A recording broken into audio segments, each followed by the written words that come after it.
The following Pulppourri podcast is brought to you by The Goddamn Sauce. Go to thegdsauce.com for details to order all the sauces to replace your ordinary condiments. Welcome to the Pulppourri Sportscast with Brock and Ben. This podcast is where we discuss the sports headlines that intrigue us and those little stories that enrage us.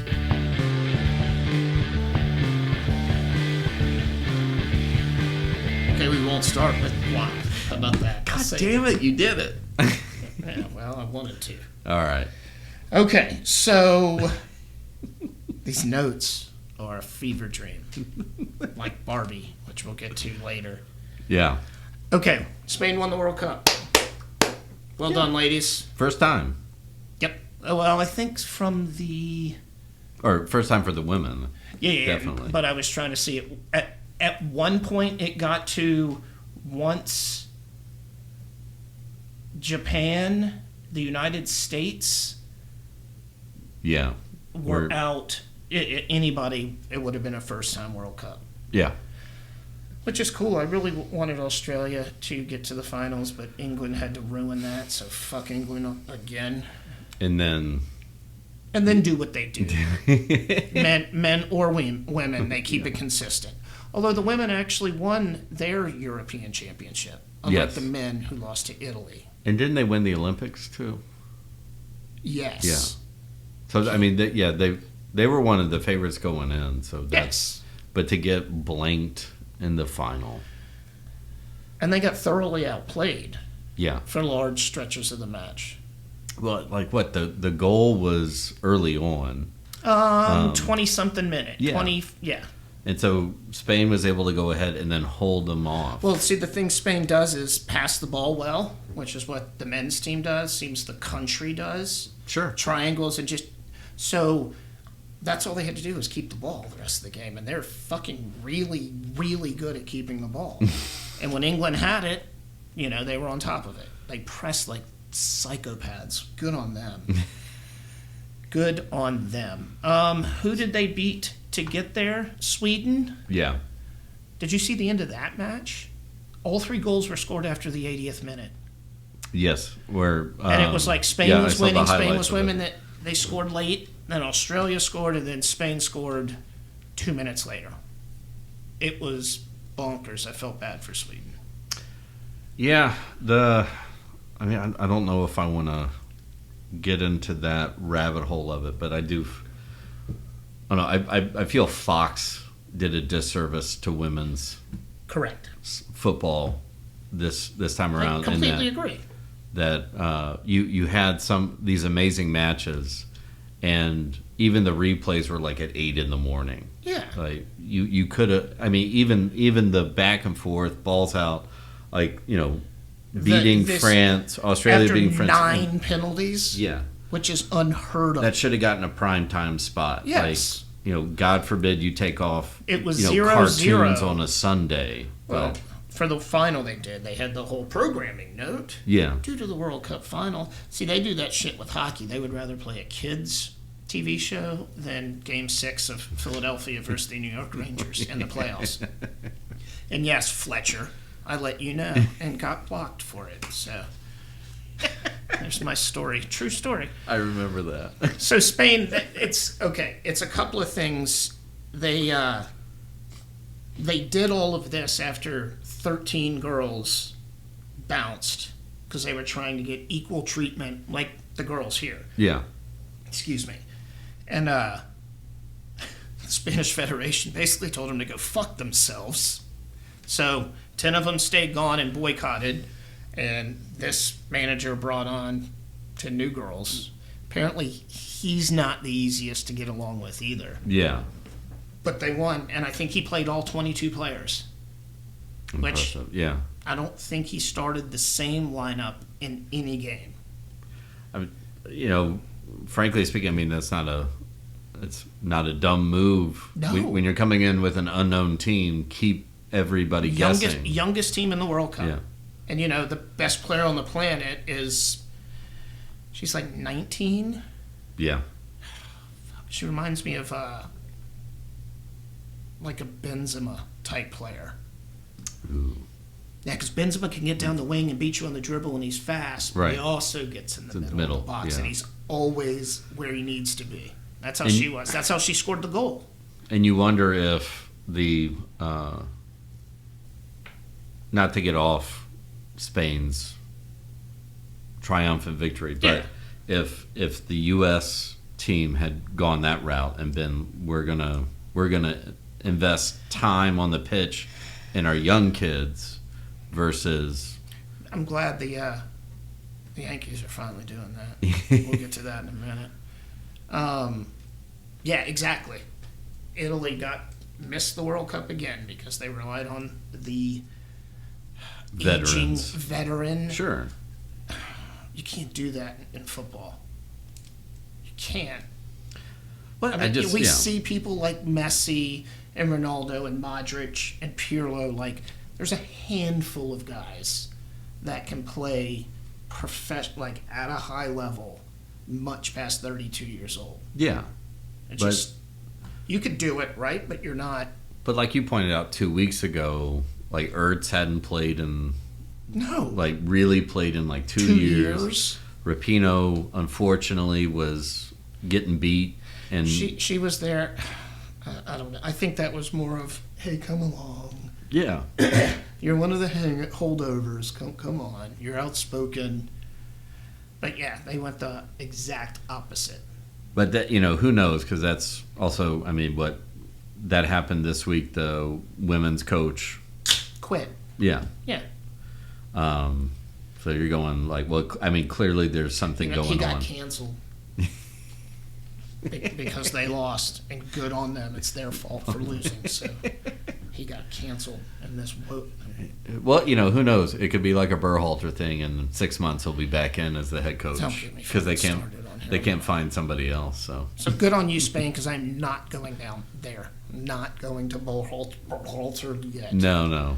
But good on you, Spain. Well done. Congratulations. Watch out for the heavy-handed men, apparently. Yeah. A lot of kissing and groping. Although, again, when you see the whole video, he was just stoked. Now, maybe grabbing a female by the sides of her head and forcibly kissing her for a half a second. Yeah. Bad optics. Or is that that's the thing I don't know. Is it worldwide people being like, whoa, or is it just Americans? Oh, I'm sure it's just this. The Guardian is what this article happens, which fucking totally, yeah, that's on brand. Speaking of on brand, Leeds. I had it. So I just real quick, and I'm not going to dwell on the Willie Noto stuff, but I would say this, and is that, but I think that like that still is the main theme here, is that even with the young kids getting more playing time, Dan James looks awesome. Yeah, awesome, and he's Gellhardt's getting more time. About time, and but that whole thing of you don't know. Every week it's somebody leaving, and that's why I hate the fucking transfer window. Yeah. Seriously. It would be nice if it was done before the season starts. So, thank you. Like in the January one, a lot of the teams, except the Premier League, because they like to grind people into hamburger meat, are off for a good portion of that. Yeah. Yeah. And, Twitter, Juventus Twitter, guy was like, I can't remember, seriously, when does it end? And they were like, beginning of September. 2 weeks. He was like, fuck. Which is the same. Like, it's just fucking dumb. Wait. But you have, with Leeds. See, because Tyler Adams officially signed with Bournemouth. Yeah. He's gone. Harrison's gone. Yep. And then. So this is a fit, this isn't a loan, huh? We got paid for him. Yeah. And Harrison. Yeah. The rest of them are on loan. Yeah. Good for you. So. Get paid.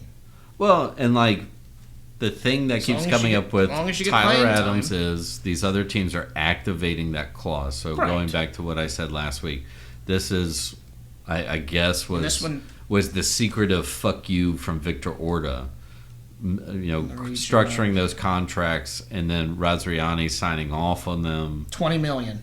Oh, sorry, $25 million in U.S. dollars. Sure, which will go a long way in the championship. So yeah, I mean, you could fund 2 more guys. But they got to have, and that's the other thing with Farka. He does. I mean, that's got to be. He seems to be handling it perfectly. Yeah. But that's got to be painful as a manager. Like, you don't know. Like, you know the guys that you have signed with no crazy ass fucking clauses in their contract. You know this group of. I know I can count on these 18 guys, right? But I also have 2, 3, maybe 4 guys who would normally be in my best 11. Salty. Sure. They're playing in the championship. And they don't belong there. And I get the fervor from the Leeds fan base, and that you're going like not one of these guys have been like let me restructure my contract or whatever. Like, all I'm of them staying are like, here. I want out. Yeah. And Leeds have taken the approach of, if somebody's going to pay for it to buy you out of the contract, which is essentially what it is. Cool. If not, but then you look at you didn't hear about a flood of guys off of Leicester, and look at where they're sitting at. They're at the top. I haven't even looked at the standings yet, so this is interesting. They're at the top of the table with Ipswich. Leeds is down here at 19th. And so right out of, that's right, there's 22 teams and no, not 20. There's like 24, I think. Shut the fuck up. Yeah, 24. Sheffield Wednesday's at the bottom with Middlesbrough. And the Premier League is 20, so we would be dead last. Yeah. Jesus Christ. So I can't believe Swansea's that far down. Like, they had a good run in the Premier League for 5-6 years there, didn't they? Yeah. Well, and because I want to get to that, but like, if we switch gears real quick, okay, and you look at the Premier League standings now, Everton just picked up right where they left. That's what I was just about to say. But like we were talking about over the weekend, like Brighton, and granted it's after 2 games, but hey man, don't you trash talk that manager.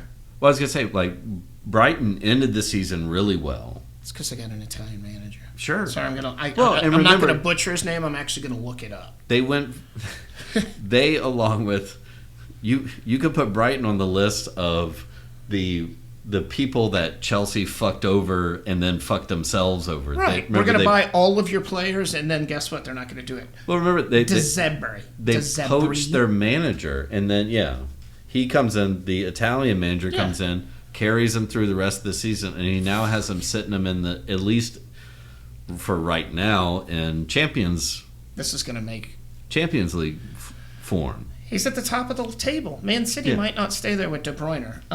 Sure. I'm older than he is. Yeah. And Arsenal, if they play like last year, they'll shit the bed in the last month. Yeah, I don't know if they've added enough. But then Brentford's staying there. They finished last year at a decent clip. But like Brentford's every year they've gotten better and better. You got Nottingham Forest is not falling down into relegation like everybody would expect them to. Newcastle should not be dropping with all the money that they spent. Put it this way, Nottingham Forest is ahead of Manchester United. Yeah. And you still have, and then Chelsea with spending $1 billion in a year. They spent more money than like the Italian league. Yeah. And they're in relegation zone, damn near. Again, after 2 matches. Sure. I get it. It's but you're just above Sheffield United. Correct. And 0 points. And you're and Luton Town. Thank you. When are they going to televise a match there? I think when the stadium's ready. I think they're still finalizing. Oh, are they still? Well, they got to get it up to code. So, like, Premier League has the stipulation it has to be an all-seat. There can't be standing room. So all those old stadiums have to convert their standing room into seats, which, of course, nowadays that takes. We have been making some changes here at Pulppourri. We've shortened our episodes to 30 minutes so you can catch everything we say on the drive home, on a lunch break, or at any other time. We've added video to our repertoire, and we are expanding our social media presence. So check us out on YouTube and smash that subscribe button and use the likes. You can get our socials from the link in our bio and be on the lookout for our new politics cast. If you need a change for your taste buds, go to thegdsauce.com and change the way you think about the way you eat.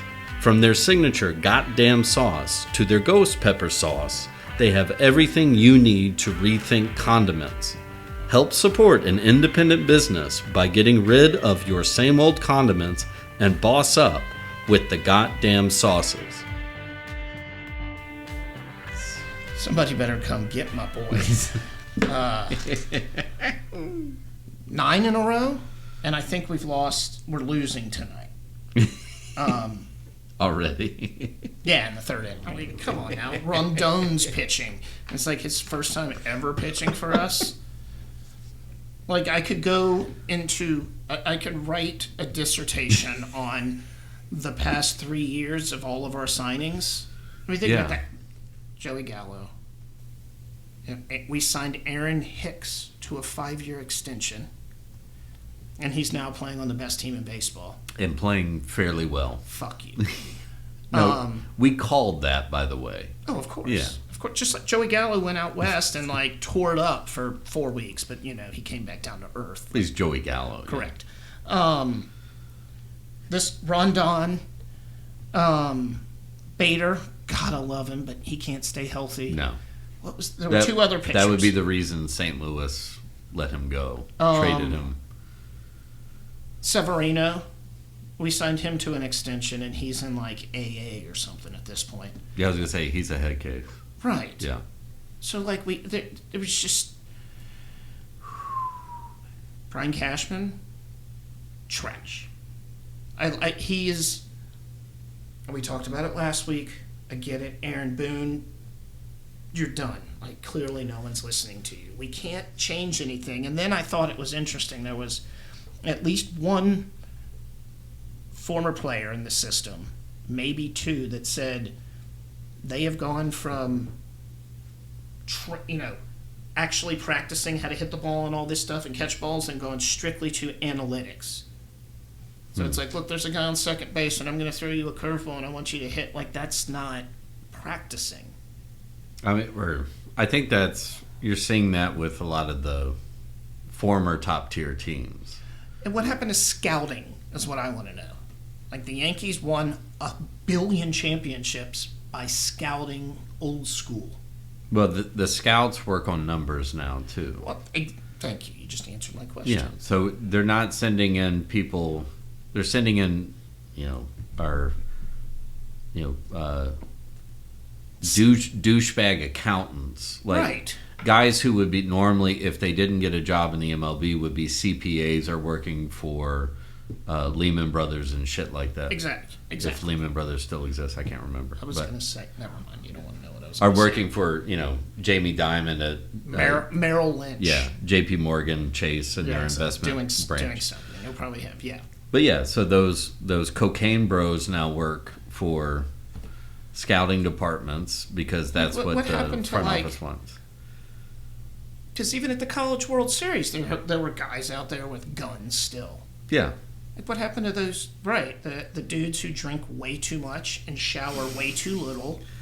But they're taking the reading and they're charting it versus going. This kid's got good stuff. It was the 5th inning, and he's still throwing 96 miles an hour. Instead of gunning him in the first inning and then gunning him in the last inning that they pitch and going, he's still maintaining that velocity. Now it's like, you didn't hit that ball hard enough. Yeah. From a fastball, your exit velocity was pretty weak there. Or the pitchers are being told like their spin rate is down and. As opposed to, mechanically fixing something, right. But your spin rate is off. Anyway, so we just went down a rabbit hole, but, like, that is the core of the problem. Like, it just needs to be blown up. On the one plus side, though, is that it shows how good that core was that was developed through the Showalter and I forget the GM before Cashman. It's Cashman. Well, the guy who built that farm system. The guy who looked like Connie Mack, but in a more up to date business suit, like that tall white haired dude. I know who you're talking about. But and that Cashman and every manager subsequent post Joe Torre rode, particularly Jeter. Yeah. But, you throw Girardi Posada and... Posada was the one that I missed the most. Like, he held those pitching staffs together. The catcher doesn't need the captain moniker, but the catcher is always the de facto captain. Correct. Yeah. That's why a lot of catchers end up really good managers. Yeah. Because they're controlling the game anyway. And I saw someone on Yankee Twitter who was like, Posada should be the next Yankee manager no matter what. Well, that's St. Louis. Like St. Louis was being like fire Marmol, bring in... Yachty? Yeah. I mean... But like... Yachty's living it up in Puerto Rico right now. I'm sure Posada's pissing on his hands somewhere. And if you don't know that joke, okay. just... I'm sure there's a Wikipedia page on it. There's a reason he didn't wear baseball gloves. Yeah. Batting gloves. Where Moises Alou did that too. Did he? Yeah. No wonder he fucked that ball up in the outfield. It wasn't Bartman's fault. He was pissing on himself. Never miss a chance to fuck with Moises Alou. So good news is they finally, it looks like, have waved the white flag and brought up a couple of kids. I just hope they keep them up. Or wait, they demoted the kids. Yeah, from Scranton to the New pros. York. Yeah, exactly. But so this is, and I went round and round with my brother and other friends from St. Louis when they had the same thing, but this was back post All-Star break of, well, fuck it, let's just bring up every kid from the minors. But my worry with that is that they come up and then that mentality, that numbers mentality seeps in. Ugh. And what that has been showing in the teams that invest so much in it, it starts fucking with everybody else. Yeah. Yes, exactly. So you bring up a kid who thinks he's a hot shot and you're going, what? Like, let's take was it Skeens from LSU? Yes. Luckily right now he's with a good system that's wants to develop him, but say the Pirates go all in on that and then he gets called up and where your spin rate's down and your velocity, they start fucking with him too much, and then his confidence just gets broken. Exactly. There's another perfect example of all of this is when Aaron Judge got hurt. He didn't go to the Yankees medical. Yeah. He went outside and took their advice. Well, and that's where like a dude like Matt Holliday right now is making bank because when these guys are struggling with hitting, right. He's like, come to my camp, and we'll fix it. Like Matt Carpenter went to Matt Holliday before he went out to the Yankees. You don't have to send him. Big name guys are never going to get sit down, right? It's either we're going to rest you or you're just going to keep swinging until you swing out of your slump. Yeah, that's the mentality, right? While you're hot, you keep swinging until you're not hot. When you're in a slump, keep fucking swinging. Or you do what Mark Grace did and pork your way out of it. No. We won't get into it. No. Hey, whatever works. So yeah, and your cards are in the same spot. I'm done. Yeah. It's although, that's right. You all are now below 500. Like 5 games, right? Welcome to the cellar. 4 games. Look at this, 1-9, and that's 9 in a row. Yeah, let me just. You know how many wins we have? Let me just peek in on my boys. Look at that. We're almost 20 games under 500. So it's the 22nd of August. Yeah. The Yankees have exactly 5 wins this month. 5. And oddly enough, I think weren't the preseason prognosticators saying both of our teams would possibly win the division? Yeah, which would be both battling for a definitely a playoff spot. Yeah. Yeah, or even the league series. I tell you what, though, I do like that Orioles team, though. Yeah, I know it's hard. I know you hate them because it's hard to hate them. They're so good. Yeah, and they're so young. Yeah, fuck. They're playing like the 1970s Orioles, right? Like, just like smashing the ball, running fast. When they play, all you need is Earl Weaver back out there screaming at umpires, and you're. You know what? It reminds me of that. Speaking of the core 4 of those teams, taking the extra base, get a couple of guys on, don't hit for a home run, move the bases, then hit your home run. Yeah. The Yankees got into that whole, let's get a base on balls, and then everybody behind is going to swing for the fence. Jesus Christ. we're gonna pay $1 billion for that method. Exactly. Take as many pitches as you can. Just get on first base, and we'll handle the rest. Yeah. What the fuck? There's a reason you give up 9 runs in the first inning. Yeah. Okay, moving on to much happier. Sure. Well, let's just say Messi comes to the United States, plays 7 matches, and wins a trophy. It's almost like he did at the World Cup, where he played 7 matches and won a trophy. But before we get into the... Do you have the MLS standings up real quick? I will bring them up. Okay, do that, just because... As I try and do that and talk at the same time. We're gonna... But so Miami had no shot of winning that cup before Messi shows up. Wait till you see where they're at in the standings. And it's glorious. But no, they had no reason. The first goal that he scored in that final was bonkers. Yeah. Two touches. And he's putting it in the upper 90. There we go. So here, this is going to be fun. So they just won the league's cup. Right, and look at where they're at. Look at how many points they have. Now let's look at the win column. They've won 5 games this year. Well, and they only have a month left in their season. Yeah, I was going to try. I tried to figure that out. I don't know how they do it because they have 2 different conferences and shit. They played Inter Miami's already at 22 games. They got the bye because of the playoff or because of the cup, but right. And but I mean, literally, one dude changes the entire fortunes. I mean, before him, they're last in the MLS. Yep. No shot of winning that cup. Nope. They win the cup, and granted, not just because of his play, but he elevates everyone around. If you look at the team before he got there, you would think, well, they got a good team. They got Busquets. They got Yedlin. There's a couple of there's 3 guys from his Barcelona days that are on the team. One of the Alba guys. There's 1,000 of them. Are you dying? I think I am. It's Messi. So, fuck, that guy's good. Yeah. He's legit won a trophy everywhere he's been. Yeah. I mean, he's, put it in American parlance, he's Michael Jordan, LeBron. No, he's Yogi. Yeah. Like, he's got the mentality. Oh, that changes a team, too. Exactly. Yeah.